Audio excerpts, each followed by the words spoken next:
Good afternoon, friends, neighbors, countrymen, and barrel-chested freedom fighters all around the world. Welcome to another Tales from Patrol Base. We are fortunate to have the legendary Major Shilo Crane. He went from RTO to Platoon Leader in H Company, 121 Infantry, which was the Georgia LRSC company. Great company, did a lot of great things. And we're going to sit here and talk to him about it.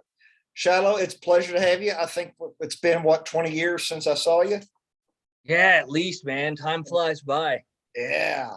Hey, man, for our guests, kind of tell us to the background how you wound up going in the Army and how you wound up in the gang, the Georgia LRSC. Well, when I graduated from high school, I went straight in the Army, and back then that was 91.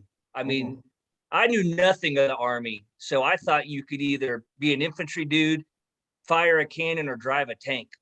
So I was like a recruiter's best friend because I walked in and I said, I want to be airborne infantry and I'll take nothing else. And he broke his wrist breaking out the paperwork. And the next thing you know, I ended up at Fort Benning, went through everything there, and then went off to the 82nd Airborne. And that's where I kind of got my, raising as a man in the Army there, which I believe you started at the 82nd. Yeah, I was a 504 guy. Where were we? I can't remember which regiment you were in. I was in 4th of the 325. Okay, they're gone now. Oh yeah, yeah.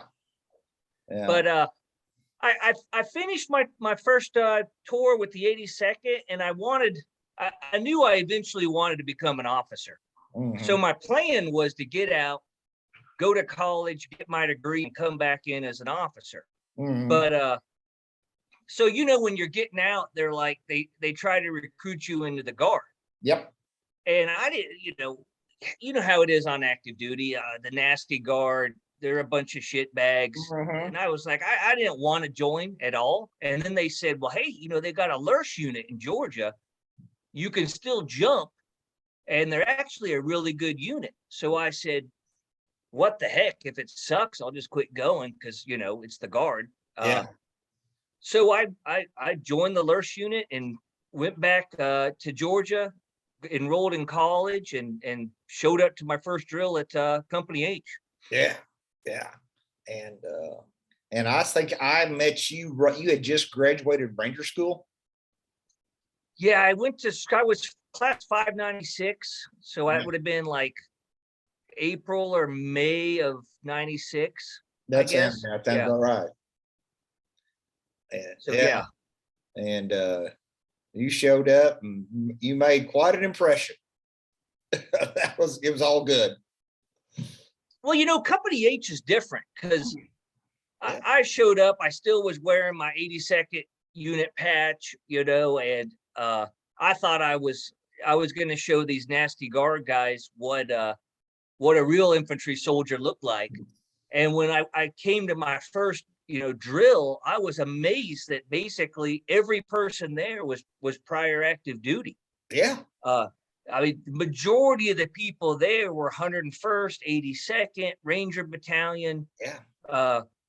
And I was quickly put in my place by the vast experience of people that were there. It was actually not what I was expecting at all. Yeah.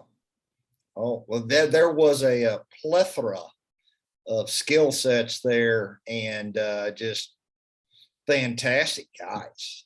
I was constantly, and we got great missions too. Yeah. I think the first thing that kind of blew me away there was, first off, was the motivation. Yeah. I mean, people wanted to train in that unit, and in the 82nd, I was in the 82nd right after the Gulf War, and there was a lot of people were just disgruntled, and the E4 mafia was running amok, and it was people were not really wanting to train a lot. And I got to Company H, and people were wanting to use every bit of time they had to train. And I was a battalion scout with the 4th of the 325. So I was familiar with the reconnaissance unit. I was an RTO there. So I immediately was placed as an RTO in the LRSC unit, but I quickly learned it's a whole different mission. Oh yeah. That's one thing I've noticed. I've met guys from scout platoons and good scout platoons, and they're like, they think they're kind of on the same level, but it's like, no, dude, you're tactical, we're strategic. Right. And the radios, as you know, that they're different. The distance you're forward of the friendly lines is completely different. A lot of the insertion and extraction techniques are different. It was a lot to learn very quickly. But yeah, luckily we had NCOs that loved to train. And unlike I was prepared for, you show up and a lot of times, we'd show up on a Friday and you don't come out of the field until Sunday morning. Oh yeah. And we didn't sleep much. Yeah, but we were also younger back then, so it wasn't so bad. That's true. We're still handsome, just a little more mature. Yeah. Well, I remember you came back, and the thing I liked about H Company was you could plug and play really well. The interoperability between the teams. Yes, because we all had exactly the same mission. Yeah. So it was really a blueprint of how we did things. And, we had a great SOP for the company. Yeah. But you also had a lot of flexibility. The NCOs had a lot of flexibility in changing. We didn't have it, unlike the 82nd, where I had to have my canteens and my ammo pouches exactly the same place. We didn't have that in Company H. You really had a lot more freedom to gear your equipment towards whatever training or mission you were preparing for. And I remember we had that one guy, he started his own equipment company. It was before Tactical Tailor. But I remember he built me a specialized chest rig, and he built it for a lot of people. And it was just, we thought we were super, well, we were a very good company, very good. Yeah, I think we got a lot more training opportunities than I know that the rest of the Georgia Guard got. I mean, we sent people to, oh, good grief, I'm having a brain fart on it. We sent people to Germany quite a bit. We sent people to Tunisia. That one. Yeah. Where else did we go to over there? We sent some guys to Norway too. Oh yeah. Well, we had a biathlon team. Yeah. That was around the time I was getting there, and they'd go to Norway and compete in the biathlon out there, which cross-country skiing and shooting. And we had that deal with the that Republic of Georgia Mountain Unit. That I always wanted to go on one of those MTTs to Georgia, but you could do as much there as you wanted to. I mean, Company H sent me to Pathfinder, Jumpmaster, Ranger, LRSC. We would send people to what was it? Was it ILRS? What was the school that was in Europe? ILR. That was one. They were doing that vehicle recce course there. Right. You could go to as much training deployments as you pretty much wanted to back then, because it was just, I mean, it was free for all. And what I was always impressed me about it was, it seemed to me like the Georgia LRSC company were the guys who basically stood up the National Guard pre-ranger program. That's now when I went to Ranger school, it was mandatory to go to the pre-ranger, and it was Kirby was actually the one that helped stand it up. And he's a man among men. Oh yeah. And a legend in that community over there, and he ran pre-ranger just unbelievably well. I was so prepared for Ranger school that I was so happy to have gone through that pre-ranger program. Oh yeah. I think it still has one of the highest graduation rates of any other pre-ranger program that's out there. I went down there and worked a class, and I remember then Lieutenant Kirby telling me that the only outfit that did had a better success rate was regimental pre-ranger. And Kirby was from regiment. Yeah. I mean, Hutnick was from regiment. I mean, we had McCrae from regiment. I mean, the people we had from regiment or group that was in there. I mean, we even had a guy from Delta that left Delta and came to Company H. Yeah. He actually left right before I got there. Yeah. We had it. Well, and I remember there was a PJ floating around there for a little while. We had everything from Marines, you know. Yeah. I mean, it was crazy the people that would come and join the unit. Yeah, and they came from all over. I mean, I think I was driving from Memphis, Tennessee. I was driving 6 hours, and I was not the furthest one either. And but yeah, the people there were phenomenal. And I got there, I think Willoughby took my team in 2000, and then I left to go be a stockbroker, and we saw that worked out. So, but and then you all got spun up to go to well, you all were on the initial phases of Iraq, weren't you? Yeah, funny story there. We were initially supposed to go into northern Iraq and do LRSC missions in northern Iraq, but when Turkey pretty much wouldn't allow us to go through their country, we were sitting in Kuwait with no mission because we got scrubbed, and we were like, you know, we were a LRSC company with damn nothing to do because the whole reason we were brought over there was gone. And I don't know how it worked out because I was just an E6, but we ended up picking up a mission with JASEMIC, which was the Joint Captured Munitions Exploitation Center. Yeah. And I think we were under a British or Australian general.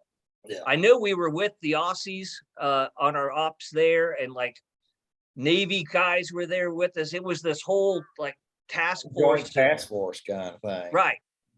But we went up, you know, we crossed from Kuwait and basically followed up through the invasion up, and our job was to kind of secure some of the sensitive sites that they thought they could exploit for weapons of mass destruction info or stuff. And I mean, the mission didn't work out like it was supposed to, as everybody knows, but that's what we did for that first deployment. Yeah, you were basically an SSE. And you're doing SSE before it was sexy. Yeah, it was crazy back then. I mean, you know, funny because, you know, being guard, we didn't have the equipment active. We rolled into Baghdad with, you know, M60s strapped to pallets on top of Humvees, while you know everybody else had 240s. We thought we were sexy because, you know, we had, you know, M16A2s, the you know, the shorter ones, and we were just happy as hell to be there. But that was a good time. Well, you did make an impression. I later, because you all did like a CQB train up in Kuwait, didn't you? Yeah, we did. We sat in Kuwait for like, I want to say 4 weeks. Yeah. And so we trained while we were out there. Well, Sergeant Major Purdy was there at the retired Sergeant Major Purdy was there at your CQB train up, and another friend of mine was a RI there, and I wound up talking to him about it in like 2005 or something. He's like, "Yeah, man, I was teaching Mount and CQB down in Kuwait and with Purdy, and man, these National Guard guys show up. They've all got these fucking baseball caps with scrolls on." And he said, "Dave, they were squared the hell away." Well, you know, like every unit, we had our turds, you know, but we tried to hide them from public view as much as possible. Yeah, we did. But overall, we had some guys that did some great things on that deployment. I mean, unfortunately, we lost Willoughby, which was that was a big blow to the company when he got killed, because everybody loved him. He was probably one of the best NCOs we had. But other than that, it was a great deployment. Yeah, and then y'all came back, and what happened when you guys redeployed back to the States? Kind of talk us through that, because when we came back, you know, our So we came back, and then in 2005, the 48th Brigade Georgia Guard went over to Iraq, which is the biggest unit in the Georgia Guard. They were mechanized and they got moved to infantry, and they got shipped over. For me personally, I went and tried Delta Selection. I didn't know that. Yeah. Well, obviously I didn't make it, but I went through the train up. I got accepted to go to selection, and I went, and I mean, I'm not gonna lie, that thing kicked my ass. I learned I am not that great at land nav, and I guess that's why I later became an officer, because I was already groomed for getting lost in the woods. Yeah.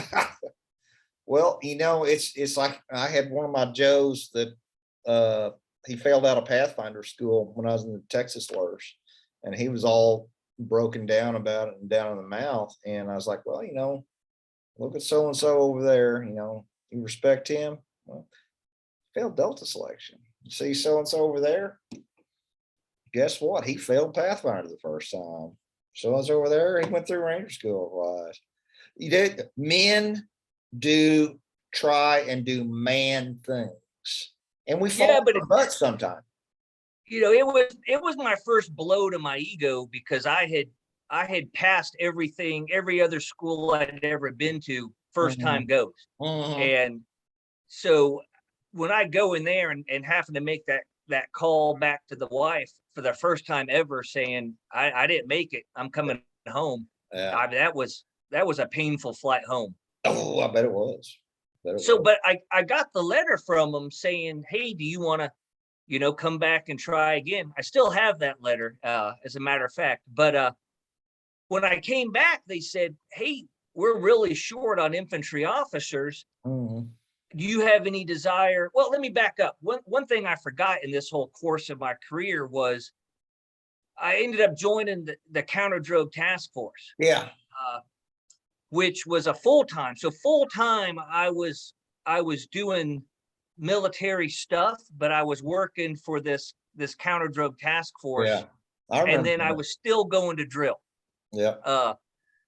So I was full-time military, going to college at night when I could fit it in. So still working on my degree, and I ended up finishing my degree.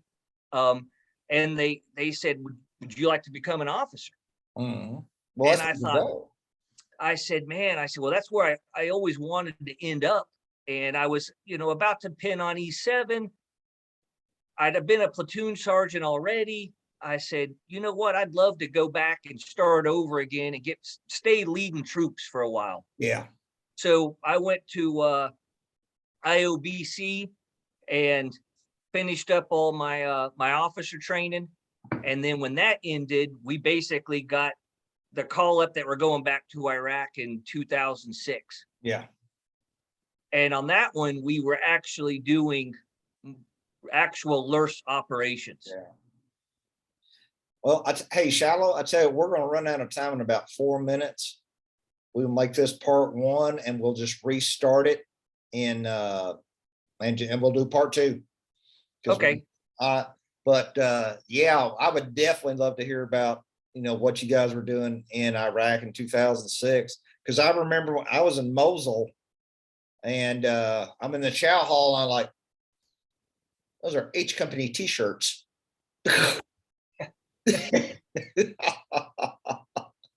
Well, I'll tell you what, let's so you're gonna send me another invite? Yeah, I'm gonna send you another invite, and we'll go from there. All right, I'll log out, just invite me back. All right, sounds good, buddy. I'll be right back.